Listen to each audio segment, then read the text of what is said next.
Today we visit the largest privately owned residence in the U.S. who embraces holiday cheer like no other. You won't want to miss it, so stay tuned as we garden smart. These moments of beauty and relaxation are brought to you by Proven Winners Flowering Shrubs. Our goal is to leave you free to just enjoy your garden. Proven Winners Flowering Shrubs can be found at local garden centers across the country. Power Planter's garden drill augers are designed to help you tackle the digging jobs in your garden or yard. Dig through hard soil to assist in planting trees, shrubs, and annuals. Power Planter's heavy-duty augers, made for professional landscapers and home gardeners alike. Drram has been providing gardeners with professional equipment for over 80 years. Drram products feature 9 water patterns and are designed to nurture your plants with a shower of rain. Drram for lawn and garden, available at garden centers near you.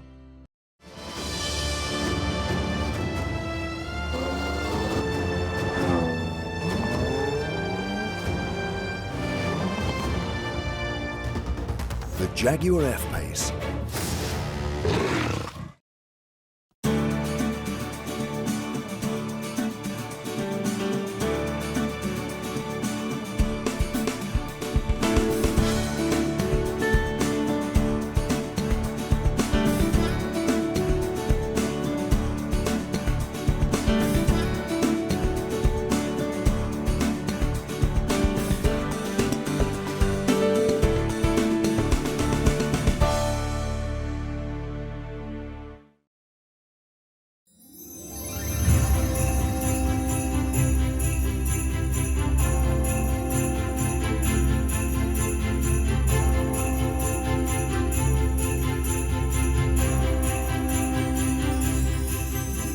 Biltmore Estate has been celebrating the holidays in style since George Vanderbilt opened it in 1895. The attention to detail in each room is stunning. It is the product of a labor of love that takes a team of designers most of the year to pull together. So many elements are taken into consideration when capturing the spirit of each room and accentuating the history and personality that dates back to the original owners. Today we have the pleasure of meeting with Lizzie Witcher on a tour of Biltmore in its holiday splendor as we celebrate the incredible efforts of our team of designers.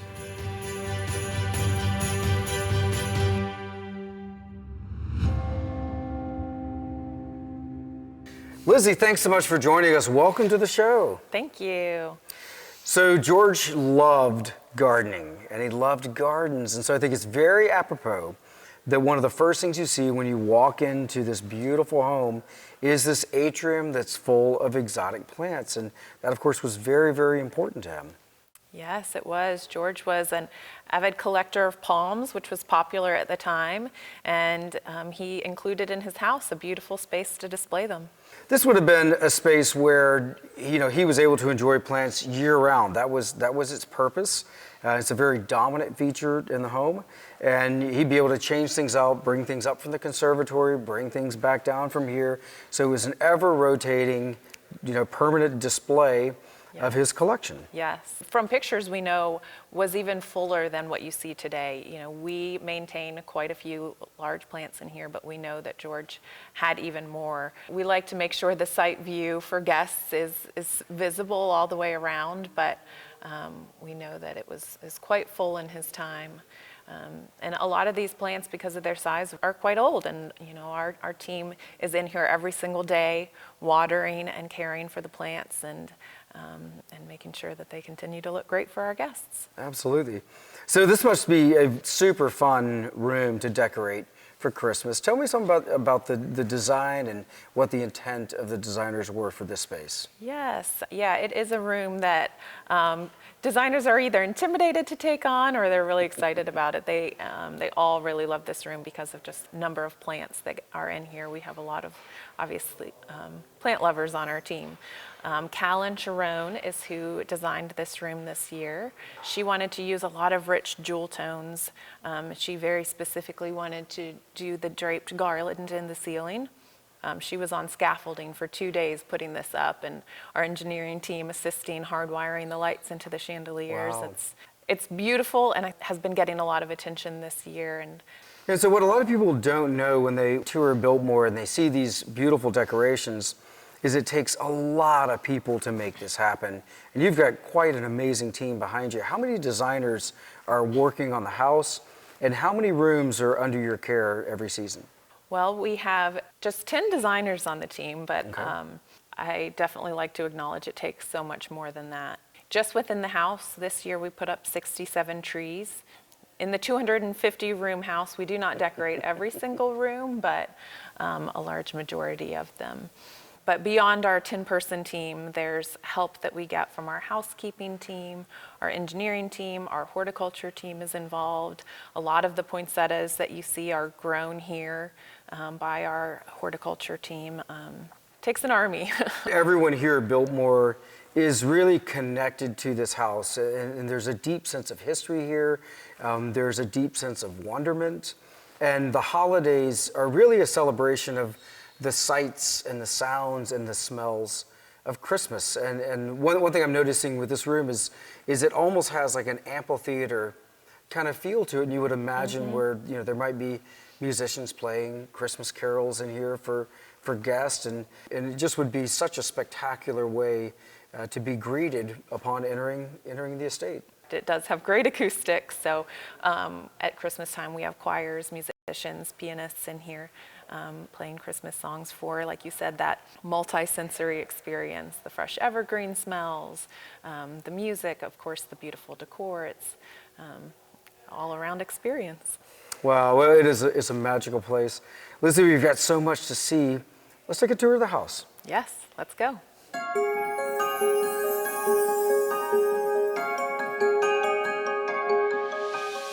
Lizzie, I think one of the most amazing Christmas features at Biltmore House is this enormous live Christmas tree. I think it's probably the largest indoor Christmas tree I've ever seen anywhere. Tell me how this happens. So this is really probably the most important tree in the house. It is really the only fresh tree, and it is also the last tree to come into the house. We have a big special day, we call it Tree Raising Day, when the tree comes in, and that really begins out on a mountaintop in Newland, North Carolina. Andrew's Nursery has been growing Christmas trees for Biltmore for 40 years at least. Wow. Not just the banquet hall tree, but fresh trees that we use across the property. So one thing I noticed about this tree that I find really fascinating is that it's more of a whimsical, sprawling tree, whereas many of the modern Christmas trees that we see are super, super sheared. And I'm assuming that was the way that these Christmas trees would have looked back in the time of George and Edith. Yes, yeah, we do specifically ask for an unsheared tree. Right. We know that when George was planning Christmas, he had just moved into Biltmore House in October of 1895. It was still kind of a construction zone. There was still a train track on the front lawn, and but immediately there were preparations that were being initiated for Christmas, and one of the things that he was specific about was having a very large tree in the banquet hall. And of course, because of the scale of this room, really insisted on a very large tree. This room has 70-foot ceiling. Really, I think it was the superintendent said, a tree that reached halfway to the ceiling even would look dwarfed. So that is what we have today, is a 35-foot tree, so it's halfway to the ceiling in this room. So let's talk about the design for this tree. There's a lot of ornaments and a lot of lights that it takes to make this look right. With a large tree, it takes quite a bit to fill it, and we do have various archival descriptions, often from newspapers, of the tree that was in this room. George hosted a Christmas party every year, and it was very buzzed about. George's presence here in Nashville was a really big deal and was often in print, so it's helpful for us to have that documentation. One thing that we see is, there's different descriptions over the years. One often specifies that the tree had 500 ornaments and 500 lights. So that is what we often go off of, and that is what is on this tree, is 500 lights, 500 ornaments. I think it is very worthy to note that they are electric lights, and that very first year, 1895, George had electric lights. Most people in their homes at that time were probably still using candles, but George was ahead of his time and the greatest and best he could get. Yeah, absolutely. One thing I noticed too, Lizzie, was that, of course, it's an enormous tree, and the ornaments are the biggest ornaments of any of the ornaments in the house, which of course they would have to be to scale with this wonderful tree. That is what we do because, big tree, we're filling a lot of space. That's not necessarily what they have, but yes, we have some extra large ornaments on our extra large tree. And not just ornaments, gifts as well, and that is also from documentation that we have that the tree was laden both on the branches and beneath with gifts that were given out to staff and employee children. So of course everything changes every year in all of the rooms. Tell me a little bit about the inspiration behind the design for this tree. This room this year was designed by Don Holloway. Each room has a specific designer who's been responsible for it. His inspiration this year was The Night Before Christmas, very traditional poem. And so the colors are just your classic, rich reds, greens, golds. Building that anticipation, I think we really think about in this room the Christmas Eve dinner that the Vanderbilt family had, and that would have been the night before Christmas, and just that anticipation, and we hope that gets conveyed to our guests, that feeling of being ready for Christmas and looking forward to it. Everything at Biltmore House is so grand, and I have to say, when you walk into this room and see this amazing triple fireplace, wow, that's incredible. There's 65 fireplaces in the house. The largest is actually in the library, but this scale-wise, just because there's 3, is the most beastly mantle for us to install. This garland is, a double garland, and it's double swooped, and definitely requires scaffolding. But we have to do everything to the scale of the room, and I think this room's definitely a good example of that you don't put, 7.5-foot tree in here, though in your living room at home, that might be the perfect size. These are 16-foot trees, and they're the perfect size for in front of this fireplace, and throughout the house, everything that we do as it fits and suits the room. But we definitely even find that down in our warehouse where we're preparing a lot of these things, something may look big and you're like, oh, I've just made a really huge arrangement. And then we bring it up here and it looks tiny and we're like, oh, I should have gone bigger. Scale is a big consideration with everything we do. I love the way that, of course, everything ties in so well, and this feels like, almost like a classic painting. And there's so many things that your design team's keeping in mind, like the stories behind, things that would happen around the holidays with the family, and the history of the room. Talk to me about some of those elements in this room and how it impacted the design for the Christmas decorations. Yes, I think the special thing about this room is we probably, like I said, have the most documentation about it. Okay. We know this is where George hosted an employee Christmas party. We know that he distributed gifts and fruit, specifically apples and oranges. So we have baskets of apples and oranges in this room, just to be part of that storytelling. Storytelling is just such a big part of everything that we do. But just the details, everything is thought through. And each designer has a specific vision, and as everything comes into the room to be installed, it may look like a bunch of boxes and bins, but they have specific directions for the team that will be working in here to let them know exactly what ornaments they want where, which ornaments they want deeper into the tree and therefore to go on first, versus what to save to the end and to be on the outer tips of the branches. That's typically often, garland and smaller ornaments, finials that have to hang down.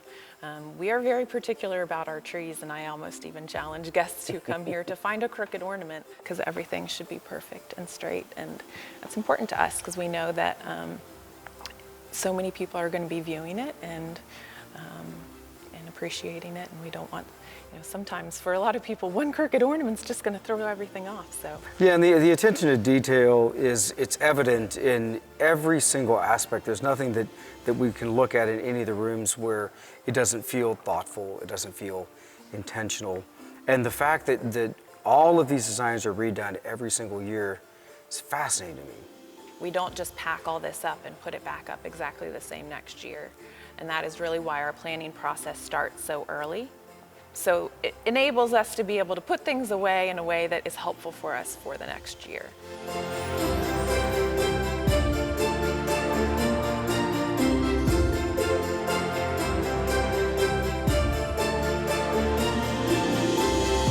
When Biltmore House was constructed, George Vanderbilt was still very much a bachelor, and so we find many masculine rooms in the house, and the billiard room is a great example of that. Spaces that guys would hang out in. Yes. And we see that reflected in pretty much every aspect of the design of this room. And I think what the designers did here, as far as the Christmas decorations go, was really, really clever. They're playing off of a lot of the deeper, rich wood tones and the leather, and really did a wonderful job. Jocelyn Kelly designed this room, and her inspiration was the knoll leather furniture, which is throughout the space. It's definitely something we are very careful around. It's very fragile today, you know, elements like that through time. Right. Very delicate, but just to highlight that and bring out that rich chocolate brown. There's lots of leather details in her tree. There's leather stockings at the mantle. Almost a little Ralph Lauren touch, but definitely very masculine. And really the curating of all the elements and decor on this tree, that process began early this year as Jocelyn identified and went through the design process of kind of coming up with what she wanted to do and pulling what colors she wanted to pull out and identifying anything that she might still need to add to our inventory to be able to pull off the look that she wanted to do in here, but she did it very well. No doubt. I've been through the house many times over the last 20 years, and it seems like this year every room really has its own unique personality, and they're very well integrated with the rest of the designs, but it seems a little more individual this year. Yes. Typically for Christmas we have a theme, and that is just an overarching concept for our designers to kind of develop their design inspiration around. But this year we kind of threw that out the window a little bit. I wanted to do a designer's choice year and really give the team more creative freedom to really you know, look around the room maybe and find something that they really wanted to highlight with how they decorated, which is what a lot of our designers did. Some designers chose to pull that inspiration from some archival stories or history. There's a lot of different things throughout the house that are highlighted with the Christmas decor. Let's talk about some of the unique aspects of this design, some of the elements. So I love to point out the ribbon. I think that's always a huge part of developing the look and the design of the tree. And the ribbon in here is two-sided. It's a plaid on one side and leather on the other side, and kind of has that dual contrast. And then the colors that were pulled out of that plaid are lots of coppers, rusts, even touches of red.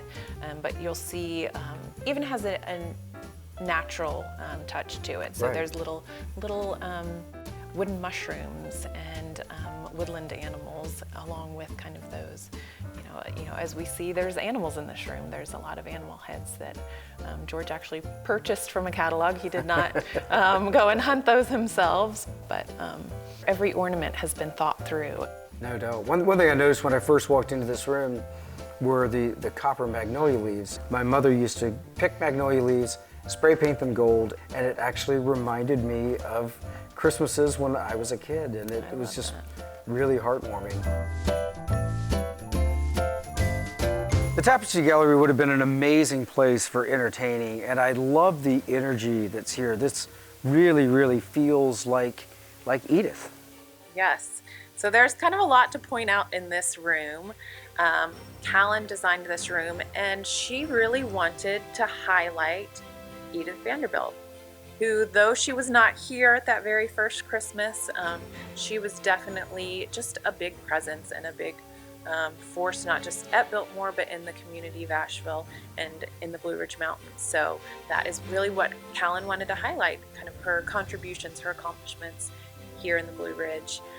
So a big thing of note is her painting, which is at the end of the Tapestry Gallery, just below George's. The colors in here were done very intentionally to highlight the Blue Ridge Mountains. There's lots of blues, which also actually bring out the colors of the tapestry. Right. So lots of trees. And the trees, you know, you think, oh yeah, those are there because Christmas, but the intentionality there was really to tell the story of Edith completing the sale of a lot of Biltmore's property to the federal government. This was done after George's death, though it was a wish of his. She is who really made it happen and completed that sale to ultimately become the birthplace of American forestry, which really wasn't a thing until then, and she made that happen. It's a really big deal, and now kind of a big part of our country. And so big sweeping moves like that, but she was just also in the details. She was in the day-to-day life of everyone who lived here at Biltmore. She visited employees, she brought care packages, delivered seed packets. She was a big part of advancing both education and agriculture in this area to kind of support the living of everyone who lived here. And I think that a lot of people have some fond memories of her and what she did for this area. And I'm sure that when she moved in here with George, that it'd be hard to imagine that her impact was not felt throughout the whole of the house with this wonderful warming effect. And when you walk into the tapestry gallery, you feel that different kind of like warm energy. And for me, that's what the holidays feel like. It's that kind of warm family feel, and you really, really see that amplified by this design. Lizzie, this is one of my favorite rooms in Biltmore. I love the library and all the warmth of this wood, and of course this enormous fireplace. But I also love this tree. It's so different than anything that we see in the home. Yes, I think this is a favorite room for a lot of people, and so it's always an important one when we're decorating. This year, though, it's kind of a little twist, like you said. We are usually focused on those late 1800s, early 1900s time that George lived here. But this is 1947, and that is because we kind of recreated the movie set for a Hallmark movie that was filmed earlier, that just this past January. As soon as Christmas ended last year, we were in here filming. So we've got dripping tinsel and colored lights and not what you normally see in the Biltmore Library. But the house was of course still here in 1947, and we do actually have some archival photography of who's decorated in the house at that time, and it's a little bit of a different look, but it's fun and, like you said, nostalgic. Yeah, kind of a modern look for Biltmore, if you will. I love those blown glass, like Art Deco ornaments. I've got quite a few of those for my tree as well. And so it is nostalgic and it's warm. And like I said, it's neat seeing this wonderful property that has so much history, also reflecting different eras. And a tree like this probably actually was in Biltmore at some point in time. It's so drippy with tinsel. Anyone who's done battle with tinsel knows it can be a nightmare. Ours is actually a combination of extra long tinsel strands, but also to get that length that we wanted, we actually cut up some curtains, some silver fringe curtains. So keep it out of a draft too, because otherwise it'll be a tangled mess. Right. Well, they did a great job. What a wonderful expression. Lizzie, what an amazing holiday tour this has been. We end our tour here with one of the first things you would actually see when you enter the home, which is this beautiful tree that's right beside the grand stairway. It's a magical space, and I think that this is a holiday tradition. Visiting Biltmore, looking at these wonderful decorations, is a holiday tradition that literally everyone should enjoy. So we invite folks every year, come down and take a look at the amazing things that your team does. Lizzie, thank you so much for being with us today. We really appreciate it. Absolutely, it was a pleasure. Great, thanks. Thank you.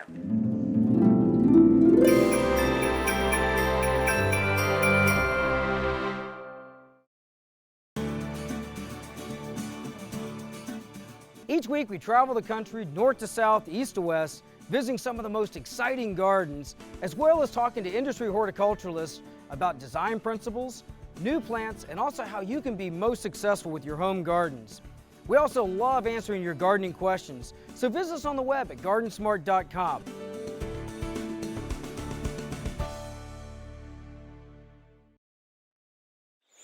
These moments of beauty and relaxation are brought to you by Proven Winners Flowering Shrubs. Our goal is to leave you free to just enjoy your garden. Proven Winners Flowering Shrubs can be found at local garden centers across the country. Power Planter's garden drill augers are designed to help you tackle the digging jobs in your garden or yard. Dig through hard soil to assist in planting trees, shrubs, and annuals. Power Planter's heavy-duty augers, made for professional landscapers and home gardeners alike. Drram has been providing gardeners with professional equipment for over 80 years. Drram products feature 9 water patterns and are designed to nurture your plants with a shower of rain. Drram for lawn and garden, available at garden centers near you.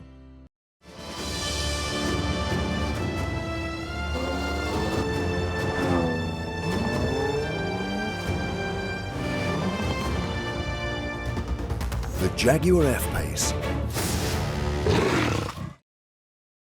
What a magical place. There's so much more that happens behind the scenes than I could have ever imagined. If you have questions about anything you've seen today, visit us on the web at GardenSMART.com. You can also find us on Facebook and Instagram. And remember, even if you're a master gardener, there's always more to learn. So join us next week for more great gardening tips and ideas as we garden smart.